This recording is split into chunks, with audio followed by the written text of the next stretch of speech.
Inderveer Sodhi is the director and writer. He also acts in the film and composed the music. Now, Inderveer, we cover shooting after shooting. We talk about gang violence. It's been decades, really, in Metro Vancouver, in the Lower Mainland, and the story is often the same. What does your film do differently to tell that story? Well, I think, first of all, it's not an action flick. It doesn't glamorize the violence. It's an empathetic viewpoint that many of us don't get to see. So it's a coming-of-age drama, and you get to see my character when he's 10 years old, 18, and 20, and you follow his life and how the relationships in his life change with his mother, new people, his friends, and how that shapes him. And it's also different because it's made by youth, about 30, a little bit more than 30 people around my age. I'm 21. And where everyone worked on a voluntary basis to put this story together.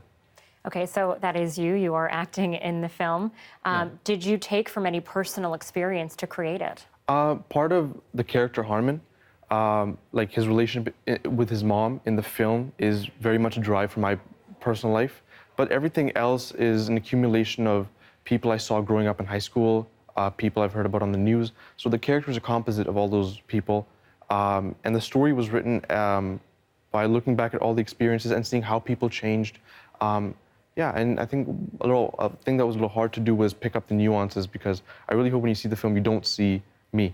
You see that character. Yeah. As any actor always hopes for. Yeah. So you mentioned your relationship with your mom, and this film really goes into that, the relationship between parents and kids.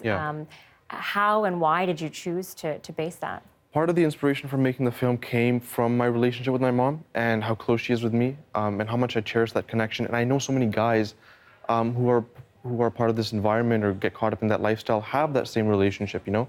I don't think my film tries to go into a stereotypical viewpoint where there's necessarily a bad relationship with the parents. And unfortunately, a lot of parents have to lose their kids and they have to live with that for the rest of their life. And that emotion really struck me, and that's what drove me to create the film and create it in an emotional way. I didn't want to make a documentary. I wanted to create something where people could see themselves in the characters and reflect and think, you know what, if something had just happened slightly different with me, I could have been that, or that could have happened to me. And were you able to accomplish what you hoped for? I think so. We had a premiere last Thursday. Along with the public, there was police officers, retired police officers, and people part of Surrey crime prevention, and they thought that the film was very accurate, and there's no bigger compliment to that than that to me, besides the emotional reaction that everyone else had. So I hope everyone else gets to watch it and has the same reaction. All right, thank you, Inderveer Sodhi. Thank you so much.